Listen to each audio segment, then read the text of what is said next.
Hey, what's going on, guys? I'm doing a little video on my experience as prior service in 2023, active Army.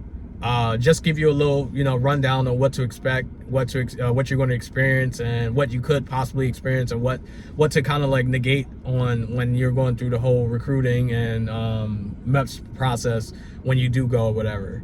So, a little rundown on me. I'm Specialist Garvin. I was in active duty for 4 years. I did 2 years National Guard and I did 2 years reserves. I was a 91 Bravo in the beginning of my career, and that changed. So give you a little rundown on that too as well. So the reasons why I'm joining the Army again in 2023, three reasons, three big reasons. One, because I want to provide and give my wife and my daughter a better life. I think they deserve it, especially my wife. She held me down during the darkest times when I got out of active duty.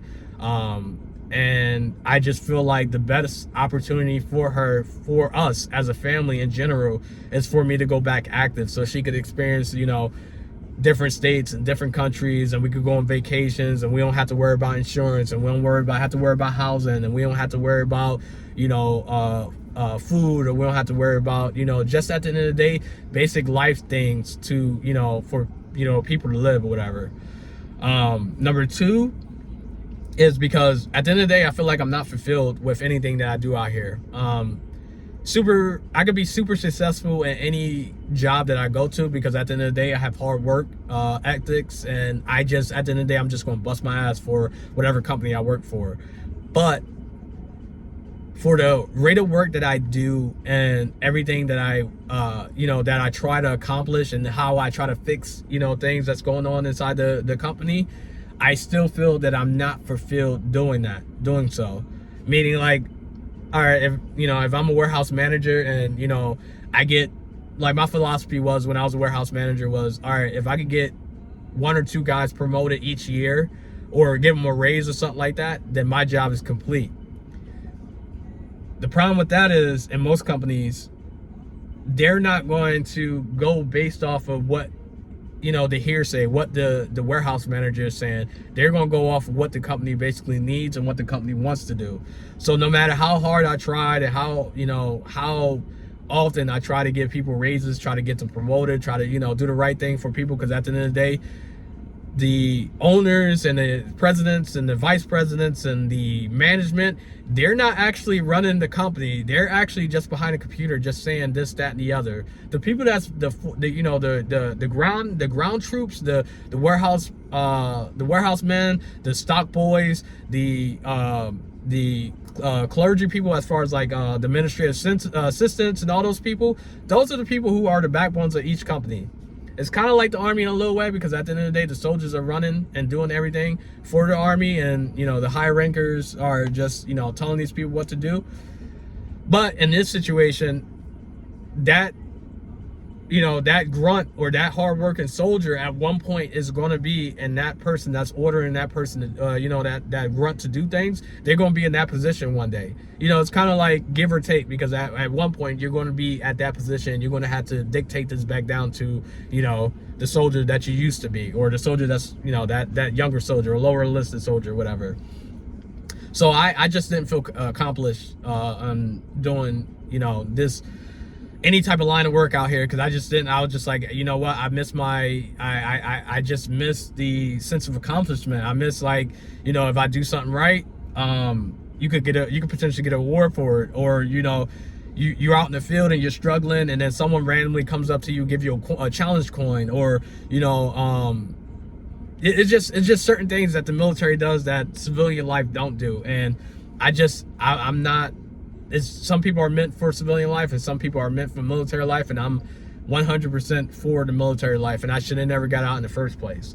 My last thing is basically I miss my uniform. I miss putting on you know, I miss just being in that uniform, because at the end of the day, I know it kind of sounds cheesy and it sounds a little dumb, but for prior service people that's been through it, and they know, like, when you put your blood and sweat and tears into that uniform, it becomes a part of you, and you become in your brain, you become some type of superhero or superstar, or some type of, like, you got that ego. It's an ego thing that you have on you, that you just like, damn, man, you know, when you get out, you're like, damn, I'm never going to don this uniform ever again.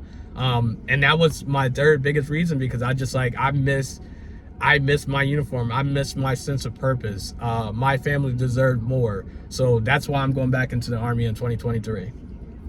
So now the rundown on recruiting and Meps. My recruiting experience, I basically had this one recruiter that when I got in, or when I went to him, he basically gave me the application to take home. I fill it out. I bring it back to him. He tells me, he gives me the rundown and was like, what do you want to do? Why you want to come back into the Army? And I tell him, like, hey, listen, this is my 3 reasons why I want to go back. He looks at me, he goes, okay, let's get to it then.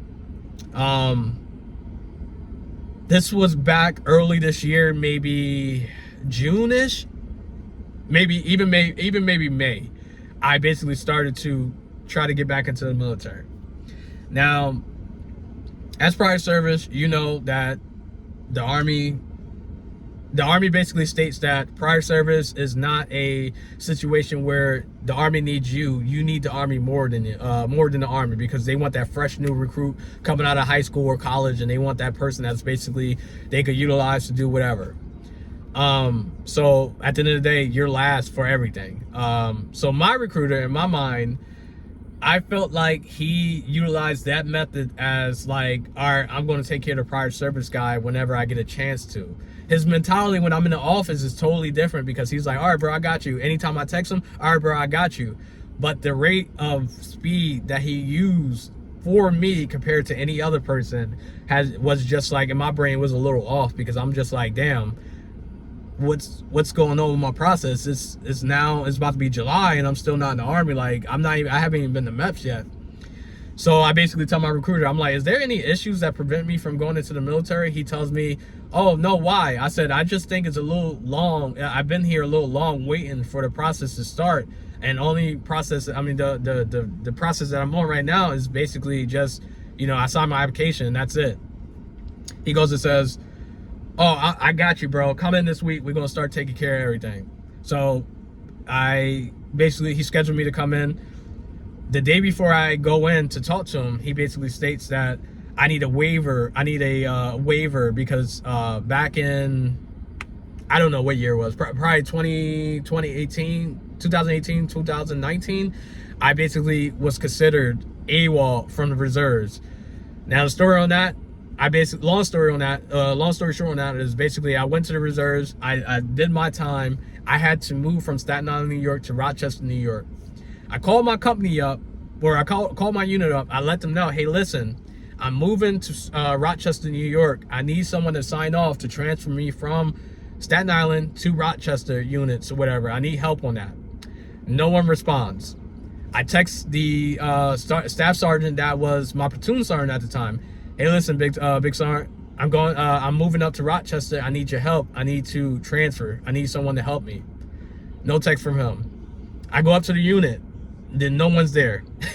So I basically, at the end of the day, I had to move. So it is what it is. I moved, and the Army gave me an general under honorable discharge from the reserves or whatever. So when I asked him what was the waiver for, he said it's because you did this and then fucking Winter Guard. So I told him, I gave him the story on that, and he was just like, okay. This is like the 15th time reserve person told me that. He was like, the reserves are 8 up. So I laugh and, you know, this, that, and the other. So he basically says, all we need is a waiver. So I said, okay, is it like, what type of RE? Like, what type of code is that? He was like, it's a RE3.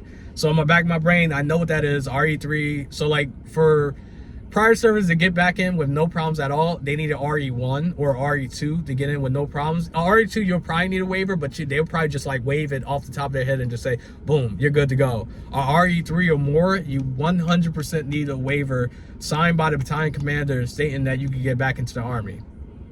So I had an RE3, Colt RE3. So I was like, okay, it is what it is. So I know that's going to be a waiting game now.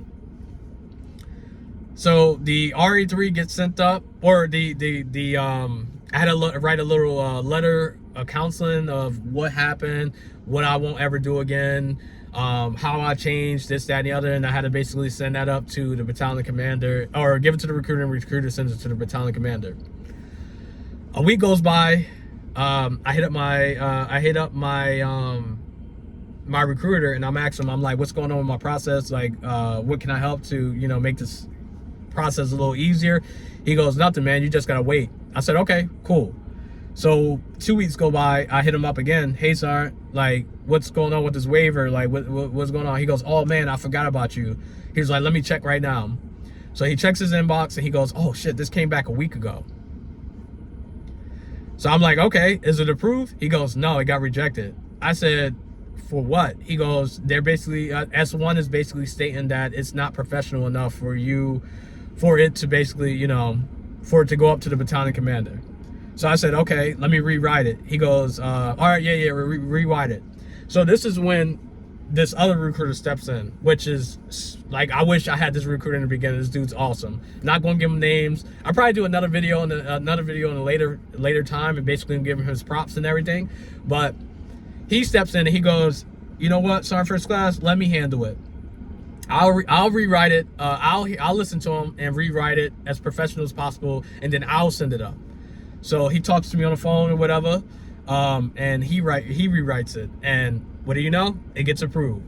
He sends it up on a Friday. It comes back literally on a Tuesday. We get set up for Meps Wednesday and Thursday. So my original recruiter, when it was time for me to like do anything, I would have to text him for everything.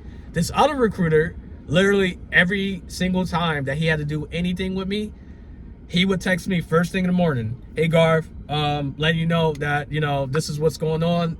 This is probably how long it's going to take. I'm not going to say necessarily this is how long it's going to really take, but this is my, my approximate time period or whatever. And this is what you need to bring me, So he texts me. He's like, hey, listen, get here. He was like, get here by 2 o'clock. And I'll take you to Meps. So I'm like, all right, cool. I get there. I wake up the next morning. I pack for Meps. You need a regular. You need the one pair of clothing. Your washables and stuff like that. You need your social security and you need your ID. So he calls me about 12 o'clock. He calls me about 11 o'clock. He goes, hey bro, you mind coming in at 1 o'clock? He's like, I want to get you there earlier so you have time, to prep and all that stuff for Meps or whatever. I said, boom, too easy, son. I got you. So I get there at 1. He has another recruiter drive me. He has a lower ranker recruiter drive me or whatever, because he had other things to do, and I don't blame him. It is what it is. We drive to Meps. I get to the hotel. I stay the night. Blah blah blah. The whole routine with Meps, with the hotel. To wake up next morning, 5:30 in the morning. We get up, have breakfast. We get on the shuttle bus or van or whatever is going to happen. And we start driving to Meps. Now, when you get to Meps, the ordeal. They ask you if you have any weapons, blah, blah, blah. If you have any weapons, they'll disqualify you. You won't be able to get back in, blah, blah, blah. I'm good. I get in. I get seated down, and, I start doing my day. Hearing tests, eye tests, blood drawn, the physical and the medical history. I do all that. Luckily for me, I'm 33 years old. I pass with flying colors. Super easy process. Is just a long day. Now I have to go to career counselor side and the fingerprint side. I talk to my career counselor. I sit down, and as soon as I sit down, she tells me, hey, you need another, your recruiter's waiting on another waiver for you. You're not going to be able to do you're not going to be able to pick your job today. So I said, okay, what about my fingerprints? She tells me, no, you don't need that today. You'll do it the next time you come. So I said, oh, okay. So my recruiter comes, he picks me up, he goes, how's everything? I tell him, this is my original recruiter at this time. I tell him, oh, they said I need another waiver and I didn't do fingerprints and I didn't pick a job. He goes, what? I said, yeah, they tell me I need another waiver. And he goes, oh yeah, you do need another waiver. So at this point, situation in Korea, 2012, I got drunk one night, super dumb, flipped the table over my head. They call it destruction of government property. I get fined like $150 for the table. I get fingerprint, but I don't get charged for it because the command sergeant the person who owned the hotel that I did that in, he was a former command sergeant major, so he was like super cool. He understood. I told him that I will never do it again. I apologize. I was super drunk. I probably won't ever drink again, which is true to my word. I don't drink at all after that day. But he basically, it is what it is. This is years ago. So he asked me what's going on, I tell him, but I also tell him, I'm like, shouldn't you have known this when I did my fingerprints that was in the recruiting office? He goes, oh, that's not done yet.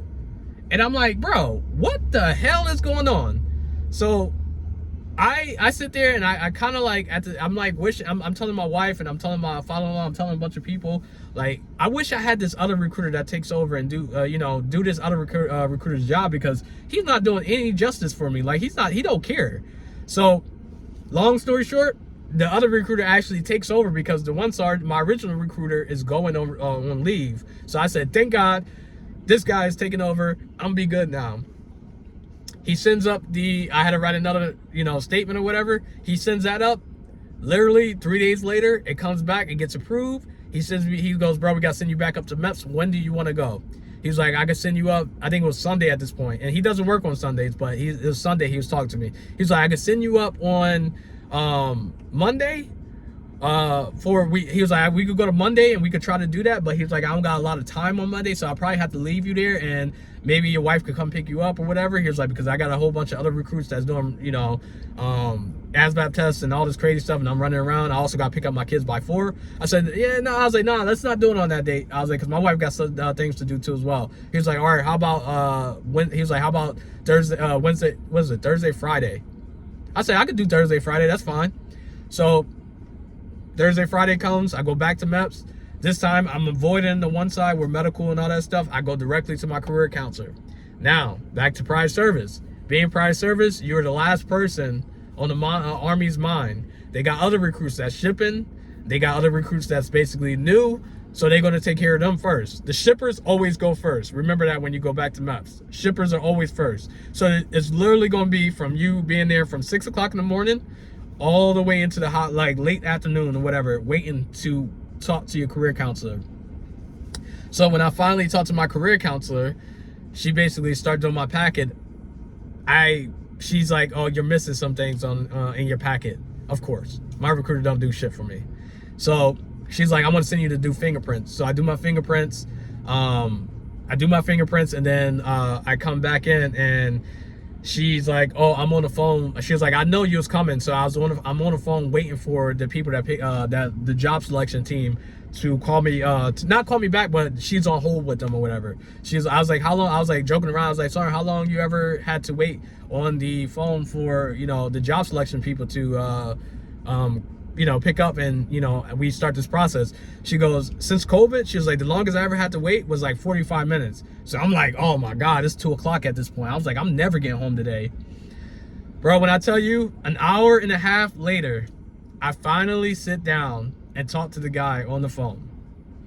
And this is where it comes down to me not being a 91 Bravo anymore.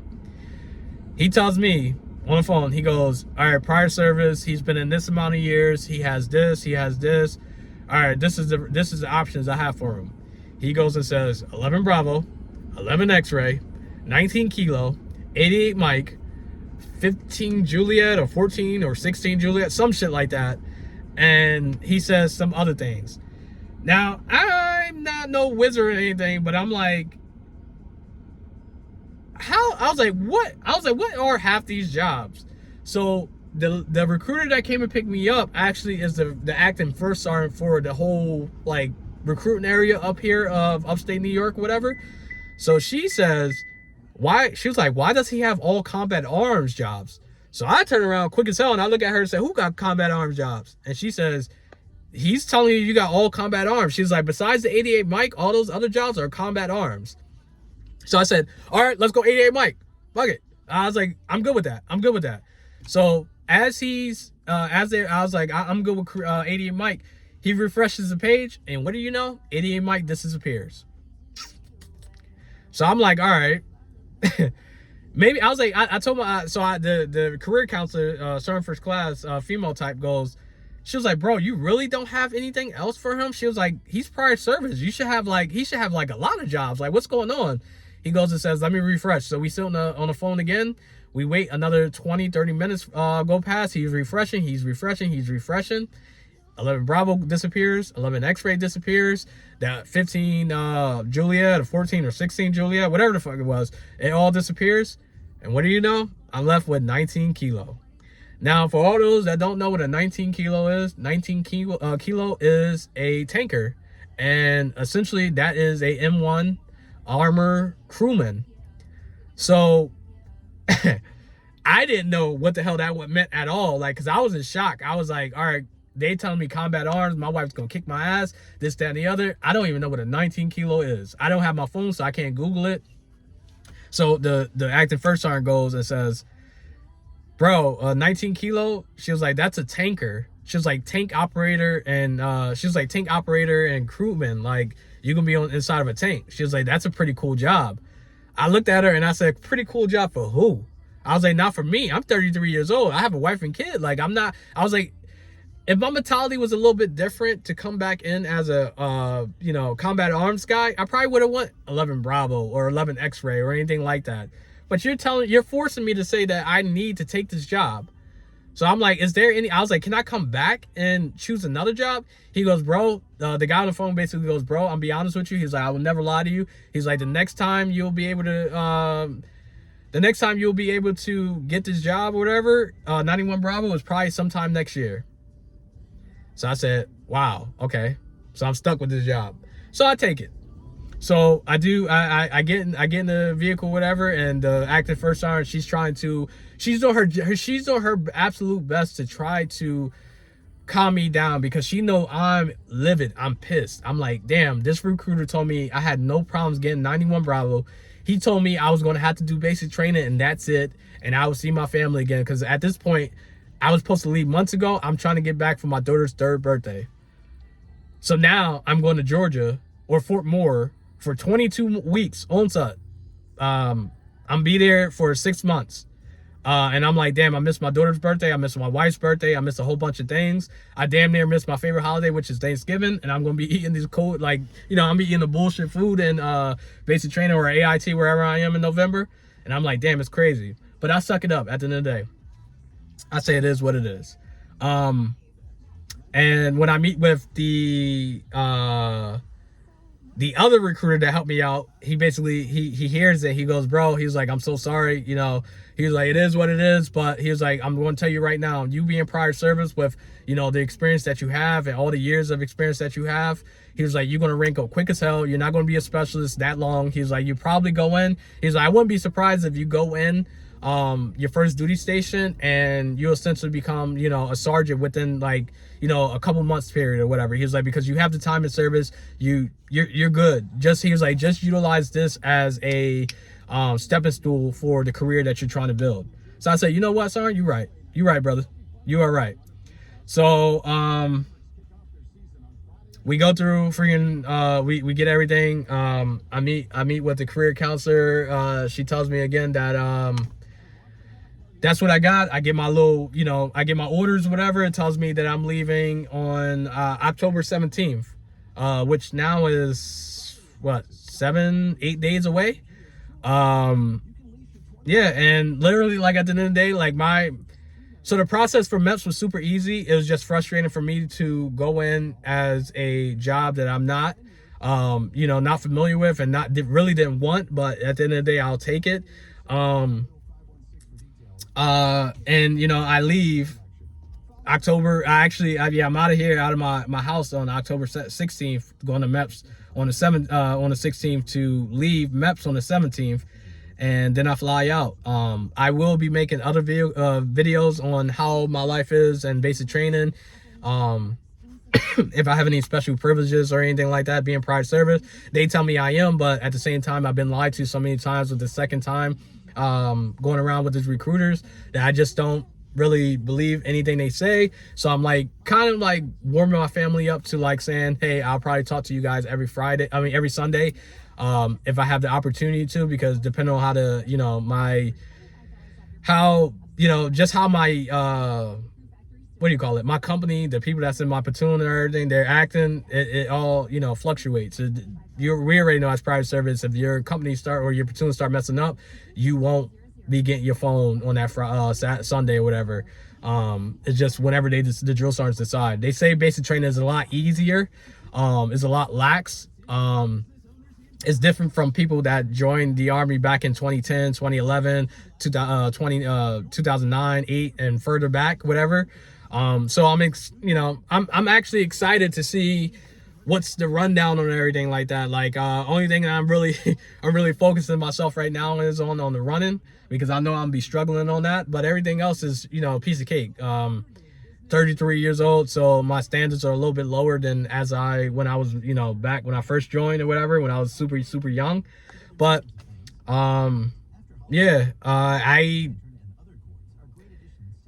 honestly, at this point in juncture in the country and the inflation and what's going on in the country, I think personally, if you thinking about it, if you're trying to cross back into that military life, I think if you have the ability to get back into the military, if you have the drive to get back into the military, if you actually were thinking about it, but you're like, no, I'm too old or whatever, blah, blah, blah.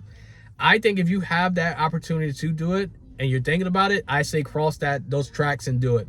Only for the simple fact that we all know that in the military that we're going to be, we don't have to worry. There's no worry no more. And then at the end of the day, we get that sense of ability, accomplishment, and just being somewhere where you want to be and where you need to be. So if you have the ability, if you have the opportunity, go back into the military. Don't think about it. Just walk into a recruiter's office. Do it. The recruitment process and the Meps process, it is what it is. It's going to take a minute, or literally you could be shipped out quick as hell. Hopefully, if you're a private service member and you're trying to get back into the military, your process is a lot quicker than mine's, and you get the job that you want. But just go in there with the brain, the mentality saying like, hey, listen, I'm probably not going to get the job I want, but have option A, B, C, D, E, F, whatever, ready for you in your mind. Let your family know if you're married, if you're not married, anyone that's basically close to them, let them know what the process is going to be, and just be ready mentally, because that's where I'm in right now. I'm at peace with the decisions that I made. I'm a little sad because I'm about to leave my wife and my daughter for the first time in a very long time. I've never done this before, as far as for my daughter's life, and I'll be gone for the next 6 months, missing her birthday and stuff like that. But it's for the future. It's for their future. So even though I'm sad on it, I'm also happy that I'm doing it. Hopefully, they say I got assignment of choice after I get out of AIT. So we're trying to go to Fort Stewart, Georgia, because that's the closest tanker that's the closest tanker place that I could go to, or whatever. And it's a super big ass base, so I'm looking forward to Fort Stewart if we could go there or whatever. If you have any questions, you can ask me in the comments below while I'm still here. Let you know what to expect, or I'm going to be making more and more videos in the future, whatever. I'm not going to be like these other guys that's on YouTube. They go to basic training and they just forget about YouTube because this is their first time going into the military, or I'm not making no video on that stuff. I'm going to be making videos because at the end of the day, when I was looking for videos on YouTube, I couldn't find anything current and I couldn't find anything that made sense for me. So for all you active duty personnel that's thinking about going back, that's prior service that's thinking about going back to the military, I will be making videos for you guys, letting you know how the process is, what to expect, what's changed, what's didn't change, how life is in the military as a specialist, as prior service, going back into a new MOS, or having two MOSs at this point, because I have two MOS. I still have 91 Bravo as my secondary, and my primary now is 19 Kilo, which is once again M1 Armor Crewman and whatever. But yeah, if you have any questions, or want to know anything that I didn't explain in this video, please feel free to, you know, comment below, put a thumbs up, and I appreciate you guys. See you in the future. Basically Basic Trainer or AIT. Peace out.